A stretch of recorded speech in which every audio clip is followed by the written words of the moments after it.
Assalamualaikum warahmatullahi wabarakatuh. Perkenalkan, nama saya Umi Masitah. Kali ini saya akan membawakan tema tentang pentingnya pendidikan bagi anak usia dini. Bapak Ibu yang luar biasa, tahukah Bapak Ibu apakah yang disebut dengan usia dini? Usia dini biasanya disebut dengan golden age. Kenapa disebut golden age? Karena pada masa ini, usia ini adalah usia yang luar biasa.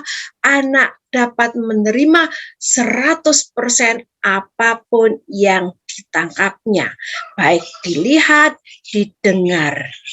Semua yang dilihat, didengar akan dengan sendirinya terekam oleh anak 100%. Nah, oleh karena itu, betapa pentingnya pendidikan anak usia dini. Lantas, kapan anak usia dini ini pendidikannya dimulai? Pendidikan usia dini ini dimulai adalah mulai 0 sampai 6 tahun.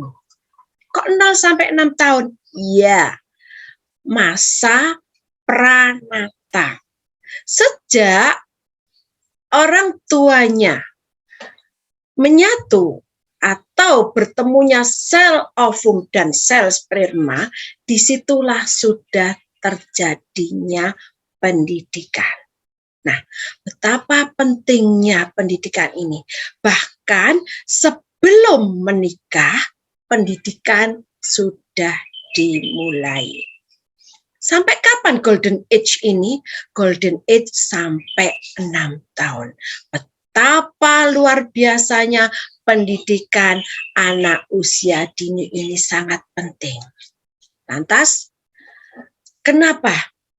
Kapan waktunya ini disampaikan? Pendidikan ini disampaikan setiap saat. Setiap saat.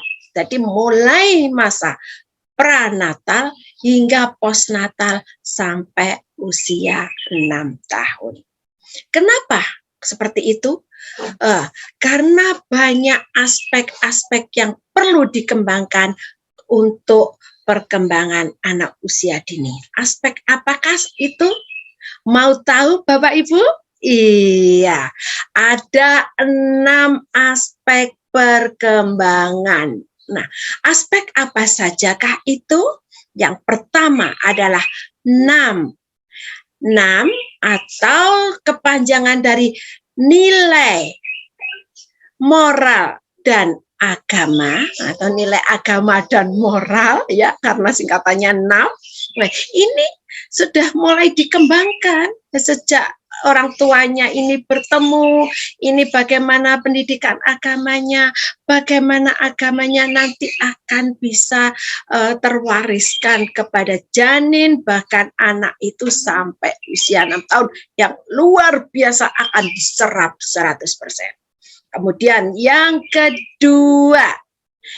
kedua adalah nilai sosial dan emosional anak.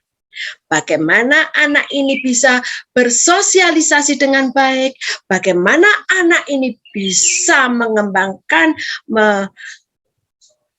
memanage emosinya dengan baik, itu adalah tergantung pada kita orang tua, orang dewasa yang mendampingi perkembangan anak. Sedangkan yang ketiga adalah FISMOT, yaitu fisik dan motorik. Kenapa fisik dan motorik harus dikembangkan? Ya, fisik motorik ini ada 2. Fisik motorik kasar dan fisik motorik halus. Fisik motorik kasar adalah fisik yang FISMOT yang melibatkan seluruh kegiatan anak. Misalnya yang lari-larian, lompat-lompatan, menendang, menyepak, menangkap bola, melempar bola, itu adalah motorik kasar. Sedangkan motorik halus, ini misalnya bagaimana keterampilan jari-jarinya memegang pensil, memegang krayon. Ada anak yang begini cara memegangnya. Nah, kalau anak ini masuk pendidikan usia dini, maka bagaimana cara memegangnya dengan baik? Nah, cara memegang dengan baik pun ini perlu beberapa latihan.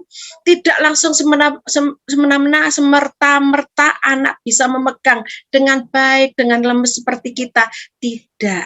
Tapi di dalam pendidikan usia dini atau di PAUD, anak akan diajarkan bagaimana mengembangkan fist mode halusnya ini dengan baik.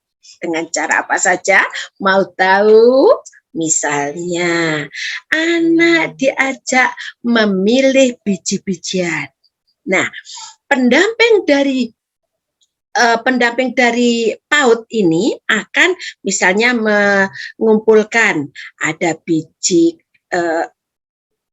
jagung, biji kacang hijau, biji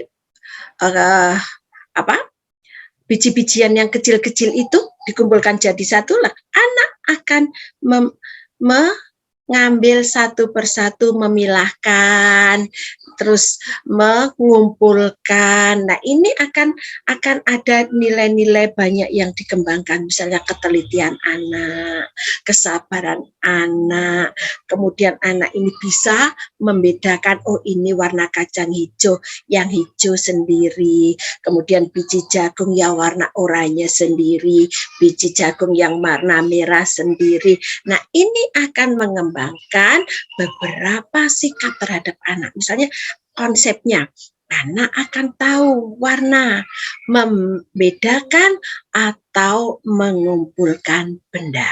Kemudian yang berikutnya adalah aspek bahasa. Ini sangat penting sekali. Karena banyak anak yang ketika di rumah bisa berbicara dengan enak-enaknya, bahkan istilah Jawanya itu nerocos, tetapi ketika bertemu dengan orang lain menjadi pendiam, menjadi tidak mau berbicara. Nah, ini kalau anak dimasukkan ke dalam PAUD, maka aspek bahasanya akan dikembangkan oleh pendidiknya. Misalnya setiap pagi anak diajak bercerita, anak dipancing untuk mengucapkan isi hatinya. Misalnya ditanya, sudah makan tadi? Tadi diantar siapa? Tadi mandi dengan siapa? Pakai sabun warna apa? Odolnya rasanya apa? Kalau anak ini bisa mengungkapkan dengan baik, maka nilai bahasanya, aspek bahasanya akan semakin berkembang secara optimal. Nah, aspek berikutnya adalah aspek kelima. Mau tahu Bapak Ibu? Aspek yang kelima adalah aspek kognitif.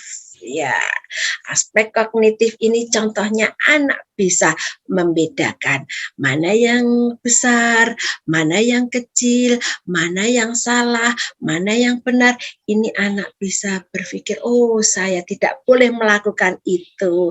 Oh kalau saya melakukan itu pasti akan seperti itu, akan seperti inilah. Anak diajak berpikir misalnya tentang sebab akibat.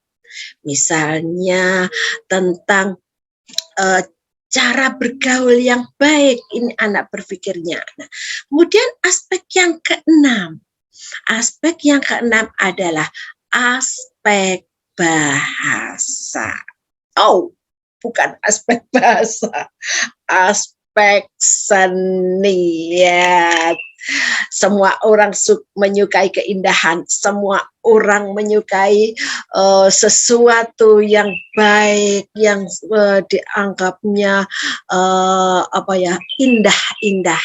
Nah, ini bagi anak yang masuk PAUD akan dikembangkan. Misalnya dengan cara mewarnai, melipat. Nah, kalau dulu melipat itu diajak melipat kertas origami. Kalau sekarang tidak itu saja, tapi melipat kain, melipat baju kecil-kecil sesuai dengan kemampuan anak. Nah, ini kalau orang tua yang ingin anaknya berkembang secara optimal, dimanapun akan tidak pernah enggan memasukkan anaknya ke dalam PAUD. Kenapa? Ya di dalam PAUD ini banyak sekali pengalaman-pengalaman yang akan memberikan perkembangan anak sehingga 6 aspek perkembangannya bisa tumbuh dan berkembang secara optimal sesuai dengan harapan. Nah, Bapak Ibu yang luar biasa, bagaimana pendidikan ini dilaksanakan? Ya, pendidikan anak usia dini dilaksanakan dengan cara yang menyenangkan.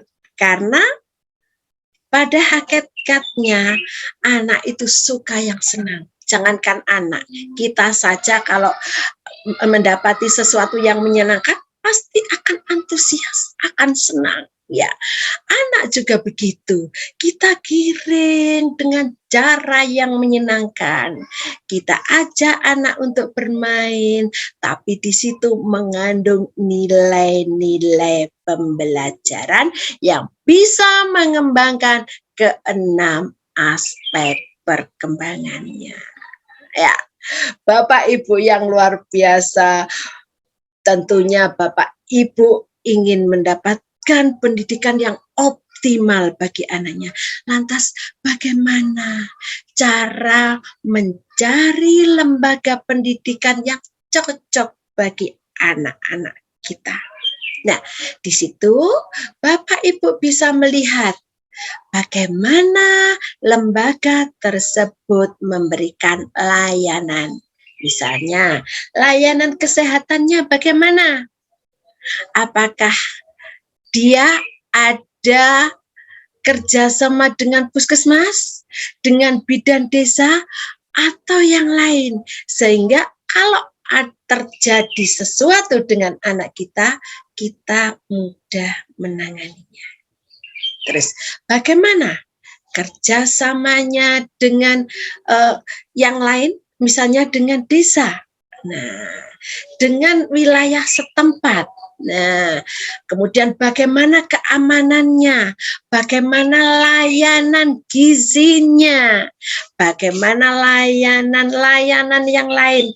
Nah, tentu Bapak Ibu semuanya bisa melihat bagaimana lembaga tersebut bisa memberikan layanan-layanan sehingga anak kita bisa tumbuh secara optimal. Baiklah Bapak Ibu semuanya, itulah sepintas tentang layanan PAUD dan betapa pentingnya pendidikan bagi anak usia dini. Bagaimana Bapak Ibu? Kami akhiri, billahi taufik wal hidayah. Wassalamualaikum warahmatullahi wabarakatuh.